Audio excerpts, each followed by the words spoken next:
So it's November 16th, year 2000, right? Yep. Okay, well, I guess first off, I want to get some background on you. I want you to tell me, where you're from, where you went to school, because I know you did, and how you got involved in political activism to begin with. What sparked it off? Well, I was born in Montreal and grew up in a suburb of Montreal called Ville-Saint-Laurent, which is on the island of Montreal. And I think the first activism that I got involved with was with a group in Montreal called Le Monde à Bicyclette, which translates variously into folks on bicycles or the world on bicycles. And what really attracted me about this group in Montreal was that they always seemed to have fun. The activism that they did was always fun. We were struggling, fighting for access to the metro, to the Montreal subway, and in order to, we could, you can struggle for access to the subway by writing letters and doing petitions and all that kind of stuff. Or what we did instead was we did theater. We used drama and direct action and theater to get our point across. And I'm just finding it distracting. Jean is right in my field of vision, so I've talked to him about this a dozen times to stay away when I'm doing interviews. But yeah, well, it's usually now, I think. So yeah, at long last. So in order to get bicycles on the subway, you can do things like write letters and and do petitions and stuff, and that often is really frustrating and long, grinding, boring work. Or what Le Monde à Bicyclette did was they used theater and drama to get their point across. So, for example, we had a protest where bicycles are prohibited from being on the subway. So we went down there with an ironing board, a 6-foot step ladder, opened up. Somebody's carrying a hippopotamus. Someone else had a cardboard cutout of a bicycle. Some other people had a wheel or a frame. So the person in the booth had to decide, well, the 6-foot ladder is allowed, because it's not prohibited. The hippopotamus, yeah, I guess so. The wheel, sure. The bicycle frame, well, I'm not sure. The bicycle, no. So that we just kind of used humor to ridicule this arbitrary rule of the Transit Commission. Well, had you been trained in theater before that? Had you been involved in theater? A little bit. Let me just. Can you put it on pause? Let me put this on pause for a second.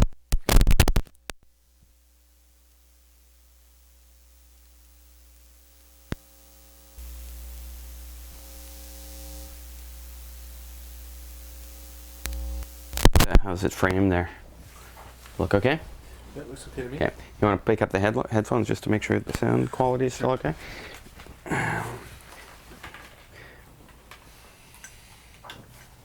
Go ahead. Okay, check. Yeah, it's still the one here. Yeah, okay, that's fine. Okay, so where were we? Montreal. Mm-hmm. And I was asking you if you've had any theater training. I mean, well, no, I haven't. I haven't been trained formally in theater or performance or anything like that. But I've always liked to kind of ham it up and Le Monde à Bicyclette, like I say, always had fun.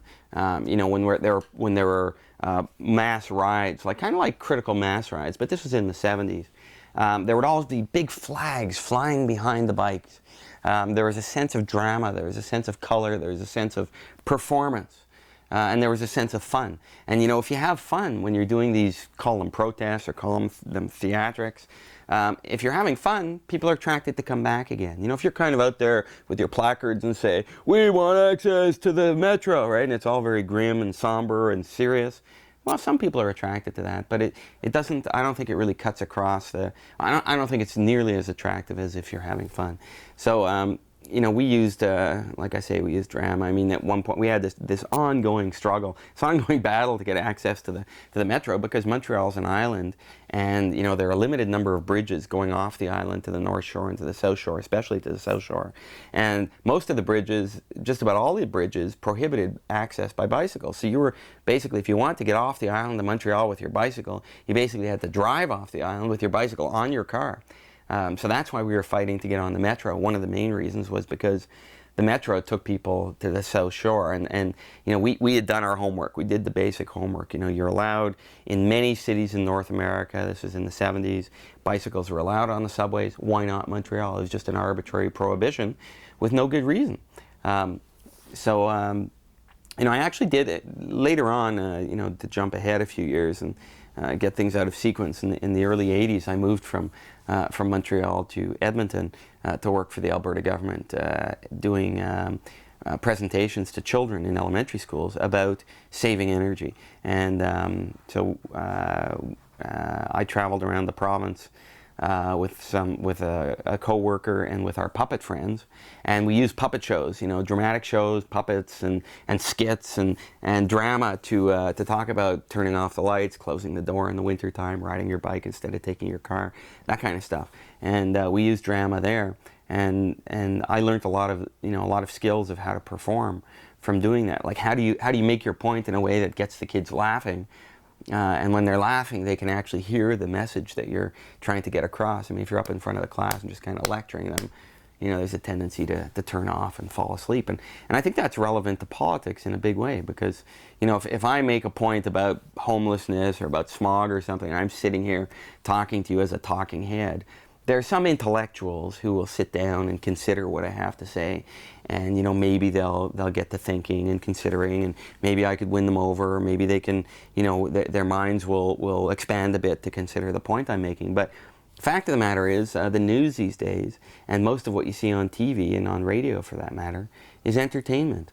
You know, people go to the movies to be entertained. People turn on the TV to be entertained. The news these days is more entertainment than actual news. So, you know, if you have a point to make and you can make it in a way that's humorous, that's dramatic, that's interesting, you have a chance of that message actually being conveyed by the media to the public, and that's really what I'm after. A lot of the stuff you want to talk about, though, is really, you know, controversial and sort of counterculture and stuff like that, counter mainstream anyway, or counter tradition to the way things have gone. It just seems the take of approaching things as a direct action, even if it is a, you know, peaceful protest or just a theatric presentation, is just, you know, very off the cuff and very, like, not a hell of a lot of people do these kinds of things this way, lobby different groups or lobby the government this way. Was it always that way for you? Like, have you spent a lot of time? Was there a point in your life where you had written a lot of letters and were just fed up with being ignored that led you to do this, or were you always sort of like? Hang on a second. Sure. Hello? Hi, this is Gomberg, please. Yeah, that's me. Hi, this is Stephanie Charlton calling again. Oh, hi, Stephanie. Hi. Yeah, just hit that red button there. Yeah, It okay. toggles it back. There you There we go. Give me your phone or something? Sure. Thanks, Andrew. I mean, why can't we just turn it off? Because I want people to know that I am around. No, they get your machine and then you retrieve them in an hour. If you don't mind just answering them, that'd be great. Thanks. Thanks.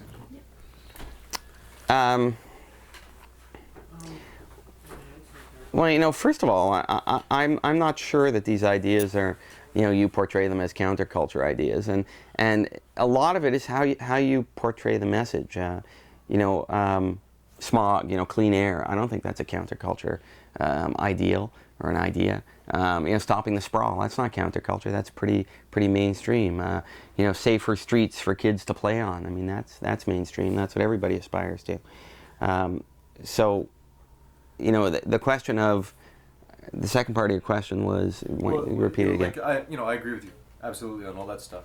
But a lot of people would write their alderman or hold like a public forum, and instead you've got a group of people doing political theater in the subway with their bikes. Right. Well, you know, I think you know, my political evolution, I guess, over the years started out with, you know, the Le Monde de Bicyclette style street theater, drama type stuff. Parallel to that, you know, I was writing the letters and you know, to the politicians, letters to the editor, that type of stuff. When I moved to Edmonton in the early '80s, you know, I got involved with a local bicycle activist group, the Edmonton Bicycle Commuters, and you know, doing advocacy and getting funds for summer projects, and you know, doing things like repairing bicycles and shipping them down to Nicaragua, and you know, to support the Sandinistas down there. You know, over time, though, I started to realize that the ecological crisis was much deeper than I ever understood it to be. It really touched me deeply at how critical the situation was and is. And the crisis, be it the species extinction or the wiping out of ecosystems or the hole in the ozone layer or the climate catastrophe, impending climate catastrophe.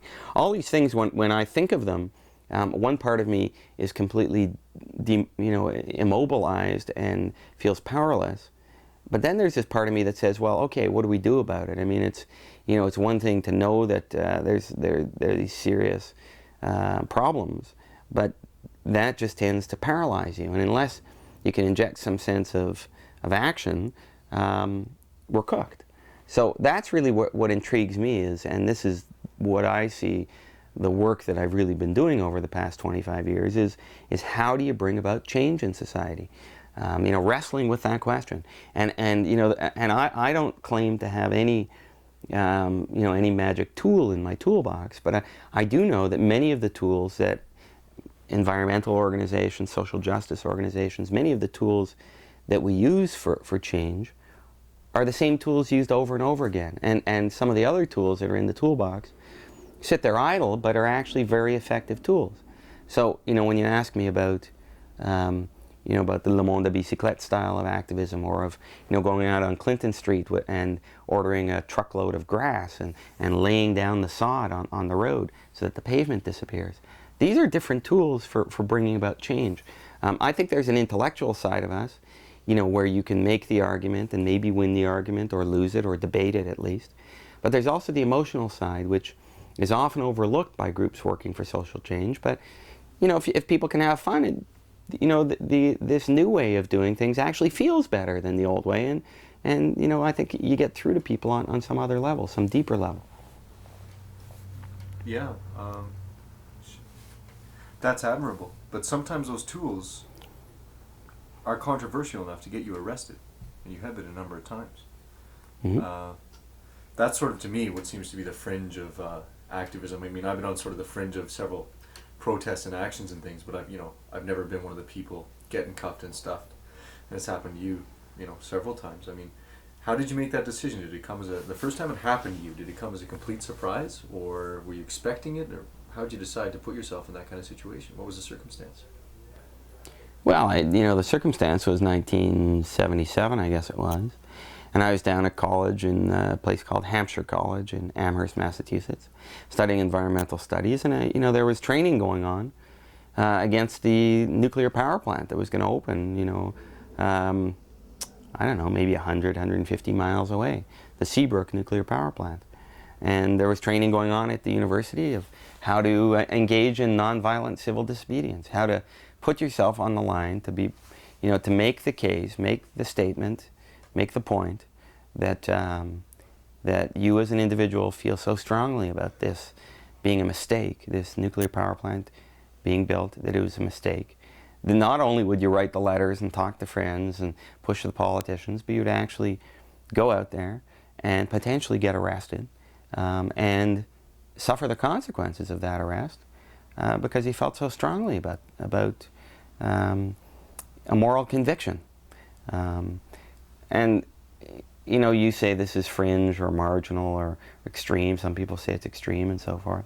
But in fact, if you look at the history of democracy and the history of the struggle for change, it's fundamental to democracy and it's fundamental to social change, that people actually push the limits of what's acceptable and do it. One of the techniques is to do it in a nonviolent way, in a way that engages civil disobedience. And there's a long tradition of this. And Henry David Thoreau, the great American writer who wrote the book Walden, talks about civil disobedience not so much as a tool, as I mentioned it, but more as a duty. That there is a duty. It is the duty of citizens when there is serious wrong going down in society, that citizens have to stand up and be counted. And one of the ways of doing that is through civil disobedience. So, I don't take it lightly. I don't think that, that that it's a simple decision to break the law, but I do think it's an important thing to do when serious shit's going down. Where would you say the sort of pinnacle of your political life has come? Would it be this election that's happened in Toronto? Would it be the time in Edmonton as a city councillor? What do you think? Well, the 3 years as a city councillor in Edmonton were phenomenal, and they were a great honor to have had the chance to be a city councillor and to work for change. And if the measure of our effectiveness, I should point out that my partner Angela has been beside me most of this journey, and I couldn't have done it without her at all. We're an incredible team, and we do this work together, and with great with great passion and with great commitment, and as well the hundreds, the thousands of people who have volunteered on our campaigns and have helped out in one way or another. I mean, I get the glory and the abuse of being the candidate or being the candidate, but I'm just the front man for a huge movement of people who have worked on these things together. So if the measure of our success is what we've accomplished in hard terms, in measurable terms, then the 3 years on Edmonton City Council were by far the most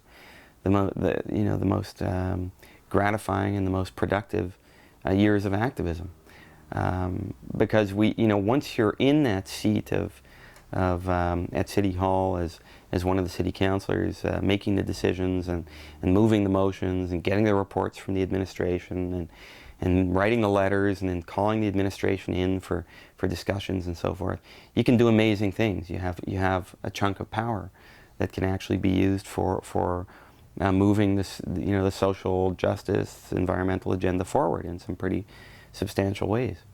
So that was great.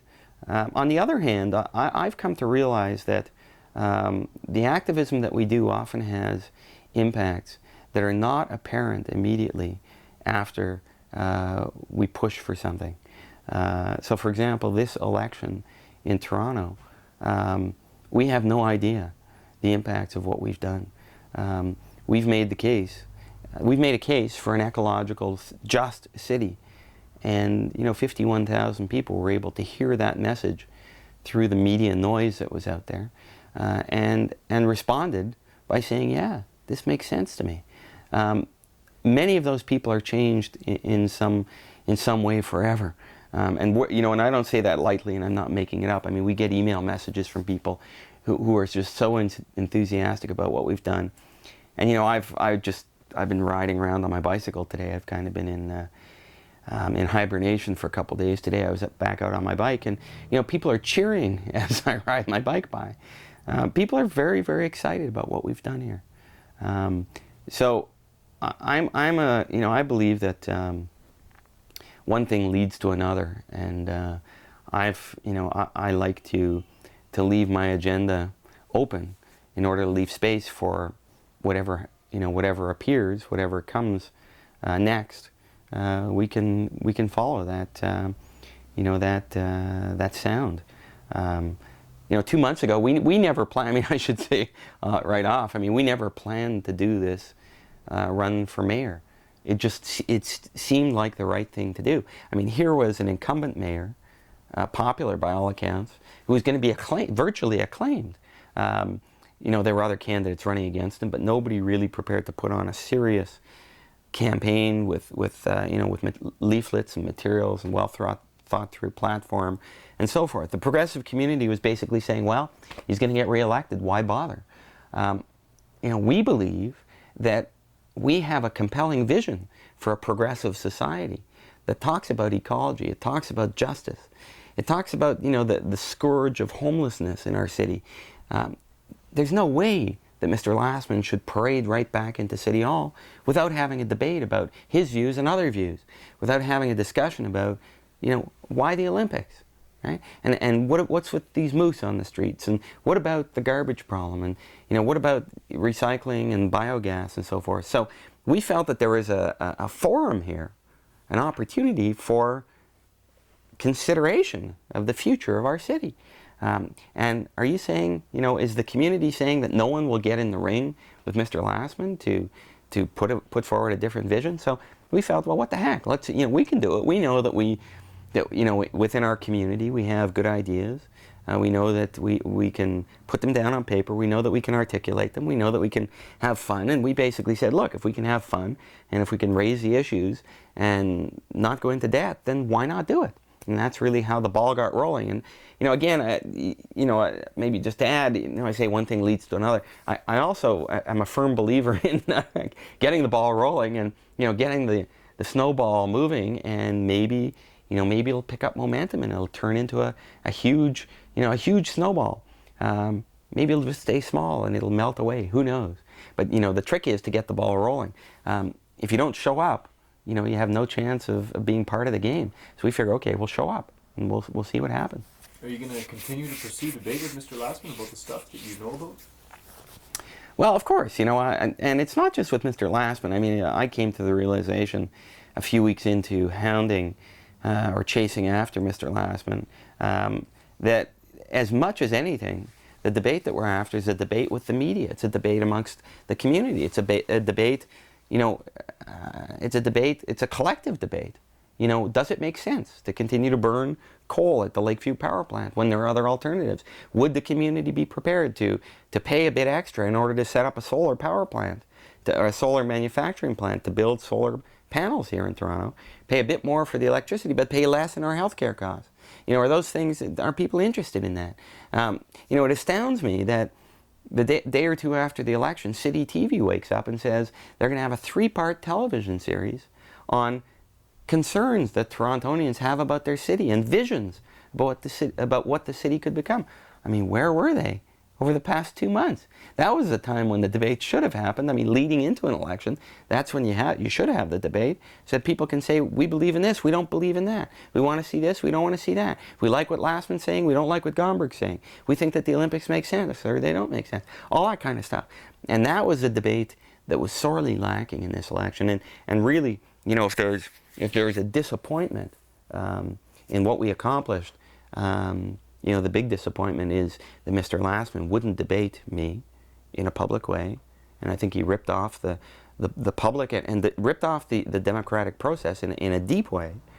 But even more significant, I believe, is how the media let him get away with it. I mean, there was only in the whole 2 months, there was only one journalist that I recall who actually said in the media, Michael Corrin on CFRB, agreed with me enthusiastically. I was on a phone-in show, and he agreed with me. He said, it is absolutely outrageous. It is disgraceful that there is no debate here in Toronto, and Mr. Lastman should be ashamed of himself. Where were the dozen or so writers for the Toronto Star? Nobody at the Star ever said anything like that. Nobody at the National Post said anything like that. Nobody at the Sun said anything like that.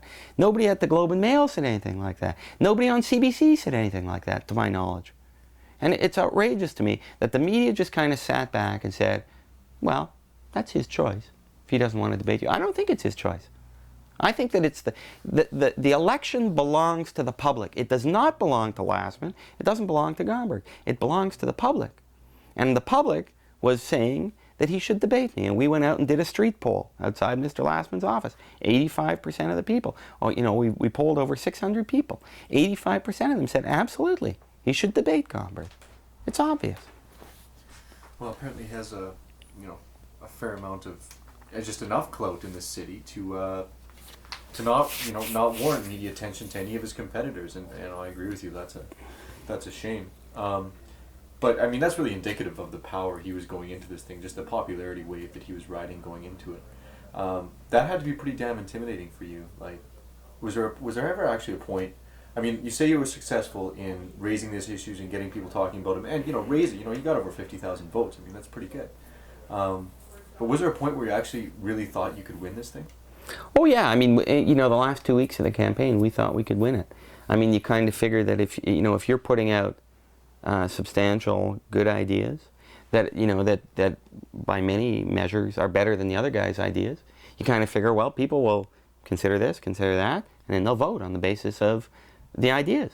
They'll vote on the basis of action. I mean, we were taking action on homelessness. We were taking action on making the college bicycle lane safe. We were doing specific things. We were talking about all the issues. We were putting the materials out over the net. We had almost 1 million hits on our website. We had distributed over, almost 400,000 leaflets. So we felt that we really had connected with the public, and we thought, sure, it's within the realm of the possible that we could win this. But no, it was never really intimidating. We always felt that we stood on our own 2 feet. That we stood on our own 2 feet. This was not me against Lastman, really. It was a question of, it was my ideas that we were putting out there, and Lastman was putting his ideas out there, and the public would decide. I didn't feel intimidated by his ideas because, quite frankly, I didn't hear very many of them. He was arguing that the Olympics were great, that police helicopters were great, that a crackdown on crime was great. We were saying, hang on a second, the Olympics are likely, in Sydney, the Olympics, it looks like the Olympic Games will bring with them a 10% sales tax. Well, I think if you ask 10 Torontonians what they think of an Olympics with a 10% sales tax, 9 out of 10 of them will say forget it. So, I think at the end of the day, the Olympics are really just, it's Mr. Lastman doing his sales routine, and he's only telling us half the story. Mr. Lastman doesn't really have much to say about smog. He doesn't have much to say about garbage and recycling. People know that his background, his position was the Adams mine as the best thing to do with the garbage. Well, that's a far cry from what we were saying. So you kind of hope that, that reason will prevail, that intellect, that people will have the good sense to consider what the other candidates are saying, and that they'll vote on that basis. Maybe you could give me a little more background. Le Monde Bicyclette began, what, was it 77 that was happening? It was in the 70s, yeah, I think 75. Yeah. Okay, and then, up till, well, now it's the year 2000, you're just running for mayor in Toronto. I don't know, briefly, could you give me a synopsis of your sort of political activist history over the last 15 years? Sure. Well, I told you, in '77 I got involved with the Clamshell Alliance, and Massachusetts. That was in Massachusetts. Yeah, actually, the Clamshell Alliance was fighting a nuclear power plant just across the border in Seabrook, New Hampshire, and it's really one of the high points, the watersheds of the anti-nuclear movement in the United States, the fight against the Seabrook nuclear power plant. There were 1,414 people who were arrested together. I was one of them in 1977. And we turned the tables on the authorities. I mean, they figured, we went onto the property where this power plant was scheduled to be built, and we set up camp. Okay, we set up our tents. We were in affinity groups of 8 or 10 or 12 people who were trained in nonviolent civil disobedience, and we camped out on the property. And we weren't going to leave unless the authorities took us out of there, which they did. But the funny thing is that they didn't know what to do with us once they'd arrested us. They put us in these armories. There were 600 or 700 people in each of 3 armories. And once they arrested us all, then what do? I mean, they'd never had any experience with suddenly 1,414 people, incarcerated. So they ordered out coffee from the donut shop, coffee and donuts for 1,400 people. They didn't have enough washrooms. They didn't have enough phones for us all that kind of stuff. So we ended up turning the tables, and it became an embarrassment for the state that they were spending all this money to take care of the protesters. And the taxpayers started saying, let them go, let them out of there. We don't want them locked up. So there was this interesting dynamic that was created by us being in jail. We were happy to be in jail, actually, in the armories. It was fun for us. We were camping out. There's 700 other people there. We were doing workshops on media and on activism and on theater and all this stuff. And we were having fun. And, so through the process of taking action, the dynamic changes. And I guess that's really an important lesson that I've learned. If a situation is static, there's them and there's you.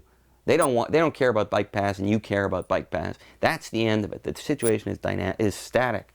And you can't really change the situation with letters or with petitions. But if you go and sit in their office, or you surround, the head of the Minister of Transportation, you surround his car with your bicycles, and all the media are there, right? Then the situation becomes dynamic, and there's pressure on him or on her to do something about it. Okay, so to answer your question, 1977. Jump forward to Edmonton and you know some of the activism that I did with the Edmonton bicycle commuters. A lot of it in the style of Le Monde de Bicyclette.